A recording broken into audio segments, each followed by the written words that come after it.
आपको श्योर कह रहा हूँ, NIA automatically come into the force. Picture में ऑटोमेटिकली एनआईए आएगी मैडम, ये सबको ये तुम हटो, ये एंटी नेशनल देशद्रोही है, इनसे हम।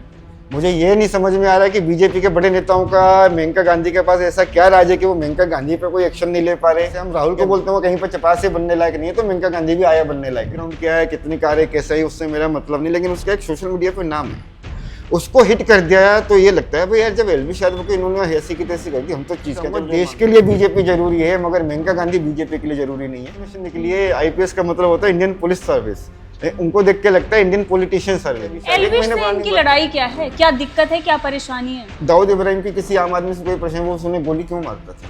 अपना डर जमाने के लिए। अब मैंने यशवंत राणा जी से बात करी, इंडिया न्यूज़ वालों से, भाई सर मैं इनके साथ, सौरभ गौरव के साथ आप मुझे बिठाइए, वो पहले ही मेकअप कर चुके हैं कि एल्विश यादव क्रिमिनल है। मैडम एल्विश के लिए एक चीज़ पूछना है, जो ईडी में केस गया है कि कारों के लिए बात हो रही है। देखिए मैडम, एल्विश की जो कारें हैं, पोर्शे है, मर्सिडीज है, कोई 4 करोड़ रुपए बोरी में भर के नहीं जाएगा, 4 करोड़ रुपए पकड़ मुझे कार दे दे। कंप्लेनेंट का जो है क्रिमिनल ट्रैक रिकॉर्ड एल्विश के मुकाबले 1000 नहीं मिलियन टाइम ज्यादा है। एल्विश के ऊपर एक एफआईआर हुई, उसके कनेक्शन में बाकी एफआईआर हो रही हैं, लेकिन सौरभ गौरव गुप्ता को पीएफए का तो पूरा ट्रैक रिकॉर्ड है मैडम नेशन वाइड। तो आप पहले इनकी तो जांच कर लो जी। नमस्कार, मैं हूं आंचल और आप देख रहे हैं द भारत शो। एल्विश यादव पर ईडी ने केस दर्ज कर लिया है। आधार बनाया गया है नोएडा वाला केस, जी हाँ, जिस केस में अब तक सौरभ गुप्ता और गौरव गुप्ता जिन्होंने केस करवाया वो पुख्ता सबूत नहीं दे पाए, लेकिन उसी केस को आधार बनाकर मनी लॉन्ड्रिंग का केस ईडी ने दर्ज किया है। अब ऐसे में समन भेजने की तैयारी हो रही है, लेकिन समन जो भेजने की तैयारी हो रही है एल्विश यादव को, उससे पहले जब सौरभ गुप्ता और गौरव गुप्ता के खिलाफ तमाम एफआईआर दर्ज हैं, जब उनका बैकग्राउंड जो है वो क्रिमिनल बैकग्राउंड है, तो आखिर उस पर कार्रवाई क्यों नहीं हो रही? अब आप ये सवाल करेंगे कि क्रिमिनल बैकग्राउंड है, एफआईआर है, तो वो सामने क्यों नहीं आती? तो इसी पर चर्चा करने के लिए हमारे साथ हैं रवि भटनागर जी, जो काफी दिनों से इस मुद्दे को लेकर चर्चा कर रहे हैं। आपने हमारे चैनल पर भी देखा होगा, कई बार बात कर चुके हैं सौरभ गुप्ता, गौरव गुप्ता को लेकर, पीएफए को लेकर, जो मेनका गांधी की संस्था है जो ये कहती है कि हम एनिमल्स के लिए काम करते हैं, उसी ने ये पूरी एफआईआर दर्ज करवाई थी और पुलिस से मामले की जांच करने की गुहार लगाई थी। ये पूरा मामला मेनका गांधी से जुड़ा हुआ है। अब आप ये दावा कर रहे हैं, आपके पास सबूत भी है यहाँ पर आपने, कि ये जो पीएफए संस्था है ये खुद एक बड़ा रैकेट चला रही है। ये फॉरेन फंडिंग लेती है लेकिन उसे खर्च नहीं करती है, बल्कि उसे फिक्स डिपॉजिट करवाती है। जबकि फॉरेन फंडिंग अगर आप ले रहे हैं तो आपको 20% छोड़कर बाकी खर्च करने की जरूरत है, लेकिन आप नहीं कर रहे हैं। ऐसा कैसे संभव हो सकता है? क्या गवर्नमेंट इस पर ध्यान नहीं दे रही है? जो ईडी एल्विश यादव के पीछे पड़ी हुई है, आखिर वो इसकी जांच क्यों नहीं कर रही है? रवि जी, देखिए मैडम, जैसा आपने बोला कि गवर्नमेंट इसकी जांच क्यों नहीं कर रही, तो माइट इज राइट। और आप सोचें कि मेनका गांधी कोई एक छोटे मोटे सिर्फ एक मेंबर ऑफ पार्लियामेंट है, कैबिनेट मिनिस्टर रह चुकी, नहीं मैडम, मैं आपको पहले भी बोला, मेनका गांधी पूरे वर्ल्ड में एनिमल वेलफेयर का सबसे बड़ा माफिया है, डॉन है, कोई वो छोटी मोटी हस्ती नहीं है। मेनका गांधी का अगर आप पिछला मतलब पर्सनली मैं जानना नहीं चाहता, उसके अभी टॉपिक को साइड छोड़ते हैं, लेकिन अगर हम सिर्फ पीएफए की बात करें मैडम, तो पीपल फॉर एनिमल में जहाँ मेरे पास इनका रिकॉर्ड है कि 10 करोड़ रुपए की इनके पास एफसीआरए आती है, ये उसके 10 करोड़ रुपए की एफसीआरए को फिक्स डिपॉजिट कर देते हैं। जबकि एफसीआरए में क्या 20% सारी एफसीआरए हो या कोई भी चैरिटी, आप 20% जो अपने एडमिनिस्ट्रेटिव चार्जेस रखिए, स्टाफ की सैलरी रखिए, बाकी आपको अपने वेलफेयर काम पे लगाने ही होंगे, ये नहीं लगाते इनके। आप सोशल मीडिया पे जाइए, हर दूसरे तीसरे दिन we are running out of money, इतने पैसे दो वरना हमें एनिमल सड़क पर छोड़ने पड़ेंगे। भाई जब औकात नहीं है तो मत रखो ना, और औकात नहीं है कि बात नहीं मैडम, इसमें आए सैकड़ों करोड़ के हिसाब किताब इसके अंदर मैं आपको दिखा चुका हूँ इसमें पहले भी। और सबसे बड़ी बात मैडम, इन्होंने एक लैंड ग्रेबिंग माफिया भी बना रखा है साथ में। मतलब ये सिर्फ एनिमल वेलफेयर है, लैंड ग्रेबिंग माफिया है, उसके बाद एक्सटॉर्शन है, काउ स्लॉटरिंग है, एंटी एग्रीकल्चर, एंटी फार्मर है ये एनजीओ। मतलब ये मान लीजिए, इसका हम एनजीओ का ये बोले कि ये एनजीओ एक एंटी नेशनल एनजीओ है, इसको मतलब अनलॉफुल डिक्लेयर किया जाना चाहिए। तो कोई इसमें मैं गलत डिमांड नहीं कर रहा हूँ। पीपल फॉर एनिमल की एक सबसे मजेदार बात देखिए मैडम, कि मैडम आप मुझे अपने बच्चे का आधार कार्ड पैन कार्ड दे सकती हैं? क्यों? मेरी शादी नहीं हुई तो भी आप अपने बच्चे का पैन कार्ड दे सकती हैं। जब शादी नहीं हुई तो बच्चा कहाँ से होगा? तो पैन कार्ड ही नहीं होगा तो मैं दूंगी कैसे? तो सेम यही चीज पीपल फॉर एनिमल में पॉसिबल है। पीपल फॉर एनिमल बाद में बनती है पूना के अंदर, उनका पैन कार्ड पहले बन जाता है और पीएफए जो है रजिस्टर्ड बाद में हो रही है। उसके भी मैं आपको डॉक्यूमेंट देता हूँ। मतलब बच्चे का जब पैन कार्ड पहले बन गया, बच्चा बाद में पैदा, हाउ इट्स पॉसिबल मैडम? लेकिन पीएफए में सब पॉसिबल है, क्योंकि पैन कार्ड आप पहले बना रहे हैं, बाद में एनजीओ रजिस्टर करा रहे हैं, तो ये पैन कार्ड पहले कैसे बना? क्या वो पैन कार्ड ओरिजिनल है? अगर ओरिजिनल है तो उसके पीछे कौन सा इन्फ्लुएंस चला, क्या है मैडम? पैन कार्ड एक बहुत इंपॉर्टेंट डॉक्यूमेंट है जो फाइनेंशियल हमारी चीज़ों में यूज होता है, तो वो विदाउट डॉक्यूमेंटेशन कैसे बन गया? क्योंकि जब एनजीओ रजिस्टर्ड ही, जो एनजीओ रजिस्टर्ड नहीं है उसका पैन कार्ड सरकार ने कैसे इशू करा, डिपार्टमेंट ने कैसे इशू किया? तो जवाब एक ही है, गाली माता, सॉरी मेनका गांधी, गाली माता नहीं, मैं गाली माता बोल। अब आप ये बोल रहे थे कि एक मनोज ओसवाल करके कोई है जी। जिनको 55 लाख रुपए हेल्प करने के लिए इस एनजीओ के तरफ से दिए गए, वो क्या मामला है? देखिए, मनोज ओसवाल पुणे के एक एनिमल एक्टिविस्ट हैं और वो वहाँ पे पहले एबीसी सेंटर चलाते थे। एबीसी भी जो है होता है एनिमल बर्थ कंट्रोल प्रोग्राम है, ये central government animal welfare board ने इसको इंट्रोड्यूस किया है। तो ये भी बेसिकली मैडम कुछ नहीं, कोई एनिमल बर्थ कंट्रोल नहीं हो रही, ये भी एक मतलब बहुत बड़ा स्कैम है, इसकी भी जांच बहुत जरूरी है। उसमें 99% जो है कॉन्टेक्ट पीपल फॉर एनिमल और उसके लोग लेते हैं, किसी और को मिलता है तो उसको ये काम नहीं करने देते और फिर उसको हटवा के फिर ये खुद लेते हैं। तो अभी मनोज ओसवाल पे आते हैं। मनोज ओसवाल ने इन्होंने 55 लाख रुपए दिए और मनोज ओसवाल की वाइफ को 5 लाख या 8 लाख कुछ ऐसे दिया। मनोज ये ओसवाल इसमें है सब है मेरे पास, 5 या 8 लाख रुपीस दिए। और मनोज ओसवाल पहले एबीसी टेंडर लेते थे, तो जिसके वजह से उन्हें हटाया गया, मतलब एनिमल वेलफेयर बोर्ड ने उन्हें हटाया। लेकिन वहाँ पे एक पायलोरकर मैडम है, उनकी पूना में मेन एक जो प्राइम लोकेशन होती है, वहाँ पे 200 करोड़ की प्रॉपर्टी, जहाँ पे उन्होंने डॉग हाउस या डॉग शेल्टर बना रखा है। 200 करोड़, हाँ, उसकी मार्केट वैल्यू है। तो उसको ग्रेप करने के लिए मनोज ओसवाल को फाइनेंसिंग की गई है कि भी तू किसी भी तरह करके पायलोर करके तेरे को ये जो है लैंड ग्रेप करनी है, चाहे कुत्तों के नाम पे कर, एनजीओ के नाम पर, कुछ भी करो। और उसके काफी एविडेंसेस, मतलब गवर्नमेंट ने उसके एडवर्स भी ऑर्डर दिए हैं, काफी मतलब कोर्ट से भी ऑर्डर्स आए हैं, एडवर्स ऑर्डर मनोज ओसवाल के। ये मामला आपको कैसे पता चला? मैडम, जब आप समुद्र में तैरते हैं तो आपको मैडम मगरमच्छ भी मिलते हैं, मछलियां तो भी ये मिलती हैं। आरोप आप लगा रहे हैं, आपने आरोप कई सारे मैडम, मैं आरोप नहीं लगा रहा, मेरे पास सारी एविडेंसेस हैं। अब जैसे एल्विश के लिए इन्होंने ईडी के केस खोला, बहुत अच्छी, वेलकम। वे एल्विश यादव ने गलती अगर की तो सजा मिलनी चाहिए, अगर गलती की है। लेकिन भाई मेरे पास तो इनके क्राइम के पूरे सबूत हैं, बैग भर के, उसके ऊपर भी तो कर लो, सीबीआई और ईडी लिया हो ना। सौरभ गौरव गुप्ता, देखिए मैडम, एल्विश यादव के ऊपर इस केस से पहले, नोएडा वाले केस से पहले कोई भी क्रिमिनल रिकॉर्ड नहीं था, कोई भी क्रिमिनल केस नहीं था। लेकिन Saurabh Gupta, Gaurav Gupta, people for animal, nationwide में कह रहा हूँ, उनके ऊपर सैकड़ों केस दर्ज हैं, एक्सटॉर्शन के, चोरी के। मेनका गांधी के ऊपर चोरी का केस दर्ज है मैडम, दिल्ली के अंदर जी, ग्रेटर कैलाश में FIR चोरी की। सौरभ गुप्ता, गौरव गुप्ता, मेनका गांधी, 3 जने हैं उसके अंदर, FIR में नाम जज। अरे मैडम, सांसद है तो कोई भगवान थोड़ी है, सांसद है, हमने चुना है ना। तो मेनका गांधी 100% मैं बोल रहा हूँ कि ये एक बहुत बड़ा फ्रॉड है। और एल्विश यादव का जो जांच का दायरा है ना, इसे थोड़ा बढ़ा देना चाहिए मैडम, छोटा नहीं रखना चाहिए। एल्विश यादव पे जांच करो, बहुत अच्छी बात है, लेकिन साथ में सौरभ गुप्ता, गौरव गुप्ता, मेनका गांधी, गौरी मोलेकी, अंबिका शुक्ला, और आपका HSI हो गया, आपका फ्रेंडिकोस दिल्ली हो गया, रवि भटनागर की भी कर लो। हम सबके खिलाफ एक ईडी से मत करो। लता परमार भूल गया, लता परमार, दुर्गा राय, मैडम ये छोटे, जब होगी तो फिर सारे लपेटे में आएंगे, बहुत अच्छे। इन सबको आप लीजिए और एक ईडी को सिर्फ इन्वॉल्व मत करिए, ईडी के साथ आप सेंट्रल ब्यूरो ऑफ इन्वेस्टिगेशन लीजिए, ईडी के साथ आपको लेनी पड़ेगी CBCID लेनी पड़ेगी, लोकल इंटेलिजेंस भी लगाइए, क्योंकि लोकली भी आपको काफ़ी चीज़ें कलेक्ट करनी पड़ेंगी, और ईडी भी लगाइए। जब इन सब की जांच हो जाए तो उसके बाद में मैडम आपको श्योर कह रहा हूँ, NIA automatically come into the force. Picture में ऑटोमेटिकली NIA आएगी मैडम। इन सबको ये तुम हटो, ये एंटी नेशनल देशद्रोही है, इनसे हम निपटेंगे।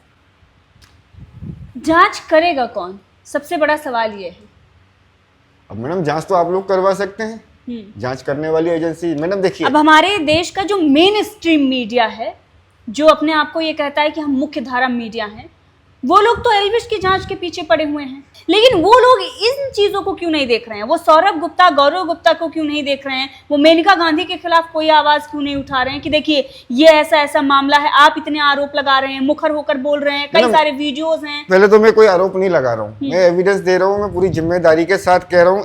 एफिडेविट पे 164 के अंदर और 65B के अंदर पेन ड्राइव में पूरी एविडेंस गवर्नमेंट की हर एजेंसी को देने को तैयार हूँ। एफिडेविट के ऊपर मेरी एक भी एविडेंस अगर गलत निकले तो जो पनिशमेंट है उससे 4 गुना पनिशमेंट मुझे दी। जी, आप सबूतों के साथ दावा कर रहे हैं। अब ठीक है, मैडम दावा नहीं, मेरे समय अब कह रहा हूँ अपराध हुए हैं, क्राइम हुए हैं, FIR हुई है, इनके खिलाफ एडवर्स ऑर्डर आए हैं, लेकिन इन्हें मतलब हमारी न्यायिक प्रक्रिया का मजाक उड़ाते हैं, उसके बाद ये उसे चैलेंज कर देते हैं या पॉलिटिकल प्रेशर लगा के केस बंद करवा दिया जाता है। मैडम हमारे सिस्टम का बहुत बड़ा मजाक है कि अगर आपने कोई FIR मेरे खिलाफ कराई मैं लड़ रहा हूँ, मैं माइटी हूँ, थोड़े दिन कोर्ट में केस लड़ूंगा, फिर अपनी सेटिंग करूंगा, सरकार कहेगी हम ये केस लड़ना नहीं चाहते। क्योंकि कोई भी जो क्राइम होता है मैडम, वो क्राइम अगेंस्ट गवर्नमेंट है, क्राइम अगेंस्ट स्टेट है, चाहे आपके साथ हो रहा है या मेरे साथ हो रहा है। अगर मैंने कोई एफआईआर कराई है, सरकार उस एफआईआर पे चाहे तो अपराधी को छोड़ सकती है, भाई हम लोग ये केस लड़ना नहीं चाहते। मैं फिलहाल अभी तक यही रूल है, जब बीएनएस में ये चेंज हो रहा है कि मतलब शिकायतकर्ता की भी पूछी जाएगी, बंद होना चाहिए नहीं होना चाहिए। तो ये सौरभ गौरव गुप्ता के खिलाफ काफ़ी केस बंद करवाए हैं मेनका गांधी ने, जिनमें इन्हें पनिशमेंट होने वाली थी, नॉन बेलेबल वारंट भी इनके इशू हुए थे।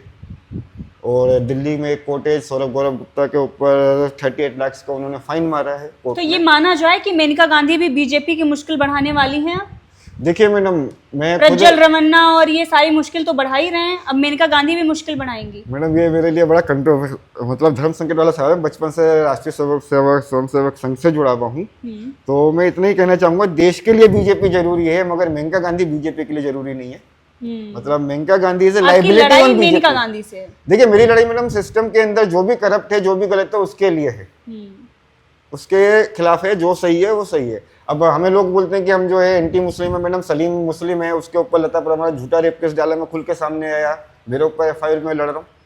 भाई ऐसा नहीं है मैडम कि हम आरएसएस वाले या बीजेपी वाले एक सेलेक्टिव हैं। कुछ लोग गलत हो सकते हैं, मेनका गांधी हो गए, जो प्रज्वल रमन्ना हो गए, कुछ लोग गलत हो सकते हैं, लेकिन सारी बीजेपी ऐसी नहीं है। BJP is a party with a difference. अब मुझे ये नहीं समझ में आ रहा है कि बीजेपी के बड़े नेताओं का मेनका गांधी के पास ऐसा क्या राज है कि वो मेनका गांधी पे कोई एक्शन नहीं ले पा रहे, या मेनका गांधी इतनी सुपर पावरफुल है कि मतलब ये अपनी जो अल्टीमेट इनकी लीडरशिप है उसको ओवररूल कर रही है। मेरी ये भी समझ से जरा बाहर है, क्योंकि बड़ी राजनीति में हम तैरने वाले लोग नहीं, हम छोटे मोटे कार्यकर्ता हैं। मतलब कि एक जिसे कहते हैं ना, अंधभक्त तो नहीं है, लेकिन हाँ एक ऐसे कार्यकर्ता है मतलब जमीन से जुड़े हुए कि बीजेपी को हम गिरने नहीं देंगे, लेकिन मेनका गांधी को उठने नहीं देंगे। जी, तो रवि जी ने सारी जो डॉक्यूमेंट्स हैं सारे दिखाए, और जो भी चीज़ें उन्होंने बताई उससे ये साफ नज़र आ रहा है कि अगर अब ईडी इस पूरे मामले में इन्वॉल्व हुई है, तो ना सिर्फ एलविश यादव, बल्कि एलविश यादव के साथ साथ सौरभ गुप्ता और गौरव गुप्ता की भी जांच हो,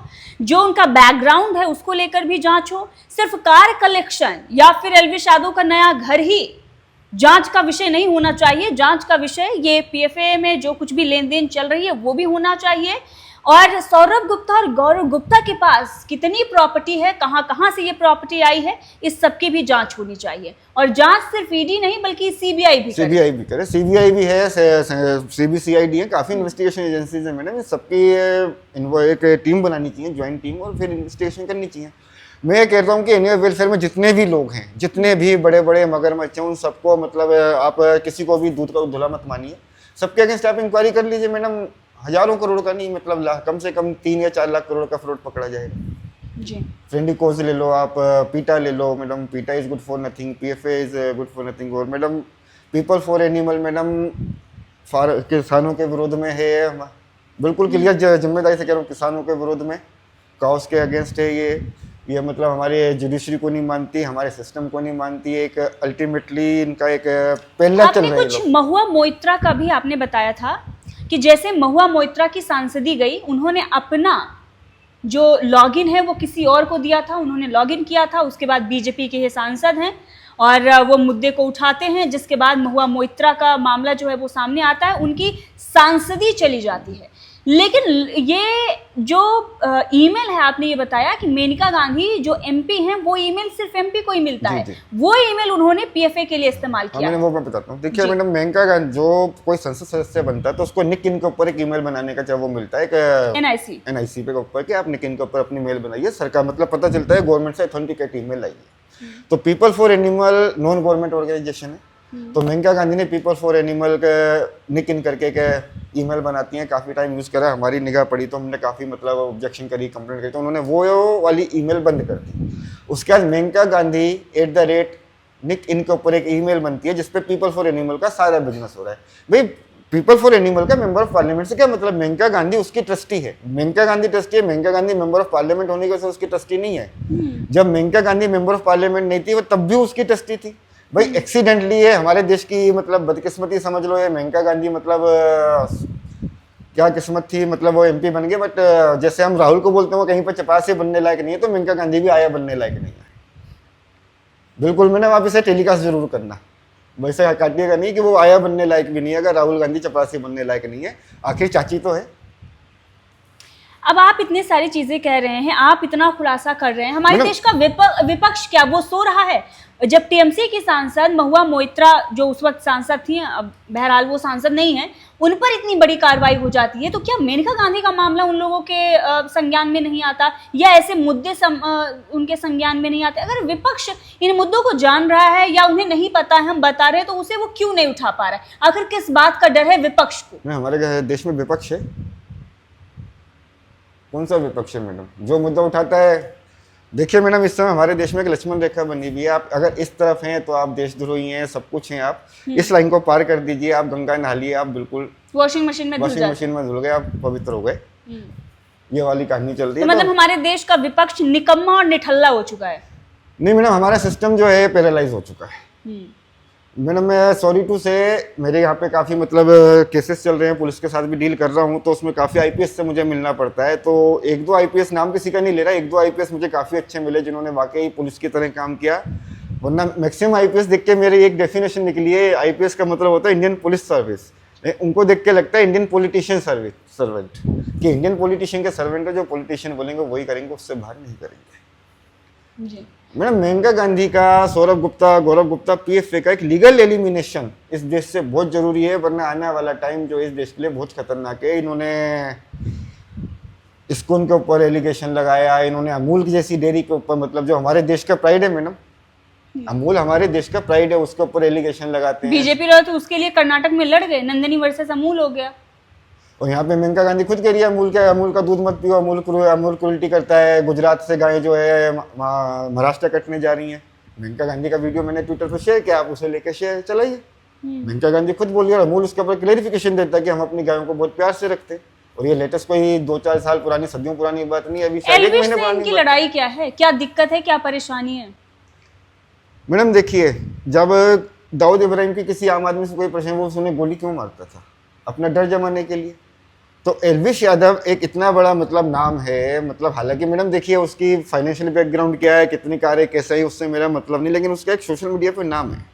उसको हिट कर दिया तो ये लगता है भाई यार, जब एल्विश यादव को इन्होंने ऐसी की तैसी कर दी, हम तो चीज़ क्या, चलो जो मांग रहे दे दो। गाजियाबाद से एक बिल्डर से इन्होंने 3 करोड़ की एक्सटॉर्शन ली है मैडम, वही दाऊद सीधा मैडम अंडरवर्ल्ड वाला हिसाब है, 2 लोगों को मैं ही फिट कर दो, बाकी सब अपने आप में तुम्हारा हिस्सा देंगे। मैडम ये निकम्मे कामचोर निठल्ले लोग हैं, सिर्फ ये हराम का खाना जानते हैं, ये एक्सटॉर्शनिस्ट हैं। और मैडम ये अपनी इसके सारे क्राइम दबाते हैं। अभी तकरीबन 2 महीने पहले मेनका गांधी का हॉस्पिटल है, संजय गांधी हॉस्पिटल, उसके अंदर एक डॉक्टर ने मतलब बेट ने सुसाइड किया। उस केस का कहीं मीडिया में नहीं आया, क्यों सुसाइड किया, कैसे ये तो किया। कीड़े मकोड़े हैं, ऐसे आम आदमी तो मरते रहते हैं, इसकी चर्चा मैडम कहाँ कहीं होगी? मीडिया में नहीं ना आया, तो कुछ नेहा नहीं आया। बाथम कवर करेंगी और ना ही आज तक कवर करेगा।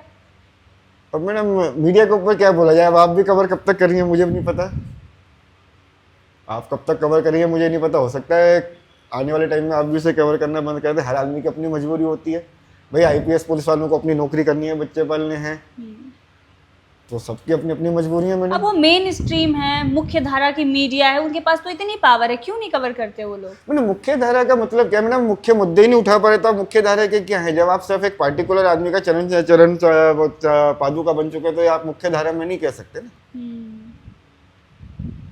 अब मैंने यशवंत राणा जी से बात करी, इंडिया न्यूज़ वालों से, भाई सर मैं इनके साथ, सौरभ गौरव के साथ आप मुझे बिठाइए, वो पहले ही मेकअप कर चुके हैं कि एल्विश यादव क्रिमिनल है।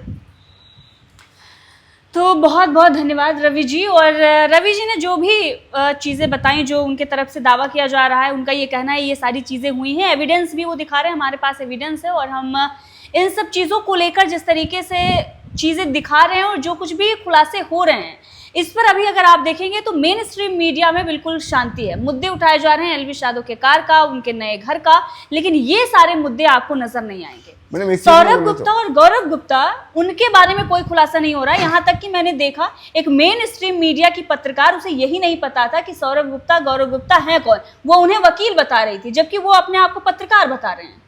वो मैडम मैंने बताया ना, पिछली बार भी शायद आप ही के चैनल पे बोला था, वो चंद्रकांता वाले लोग हैं, वो कुछ भी बन जाते हैं, कुछ भी बन सकते हैं वो। मैडम एल्विश के लिए एक चीज पूछना है, जो ईडी में केस गया है कि कारों के लिए बात हो रही है। देखिए मैडम, एल्विश की जो कारें हैं, पोर्शे है, मर्सिडीज है, कोई 4 करोड़ रुपए बोरी में भर के नहीं जाएगा, 4 करोड़ रुपए पकड़ मुझे कार दे दे, बैंक से पेमेंट होगी, हिसाब और होगा वो ना। तो सब अपने ब्लॉग में सारी चीजें सब वो कुछ जो सामने। नहीं मैडम, जो आ रहा है वो सही, चलिए आप उसकी जांच करिए कहाँ से आई, लेकिन जो कंप्लेनेंट है मैडम वो भी कोई बिल्कुल साफ आदमी नहीं है, दूध का धुला नहीं है। कंप्लेनेंट का जो है क्रिमिनल ट्रैक रिकॉर्ड एल्विश के मुकाबले 1000 नहीं मिलियन टाइम ज्यादा है। एल्विश के ऊपर एक एफआईआर हुई, उसके कनेक्शन में बाकी एफआईआर हो रही हैं, लेकिन सौरभ गौरव गुप्ता को पीएफए का तो पूरा ट्रैक रिकॉर्ड है मैडम नेशन वाइड। तो आप पहले इनकी तो जांच कर लो। जी मतलब चोर जो मैं खुद डकैत हूँ और आपको चोर नहीं बोल सकता ना मैडम। जी, रवि जी आपको बहुत बहुत धन्यवाद और हमारे दर्शकों का भी बहुत बहुत धन्यवाद।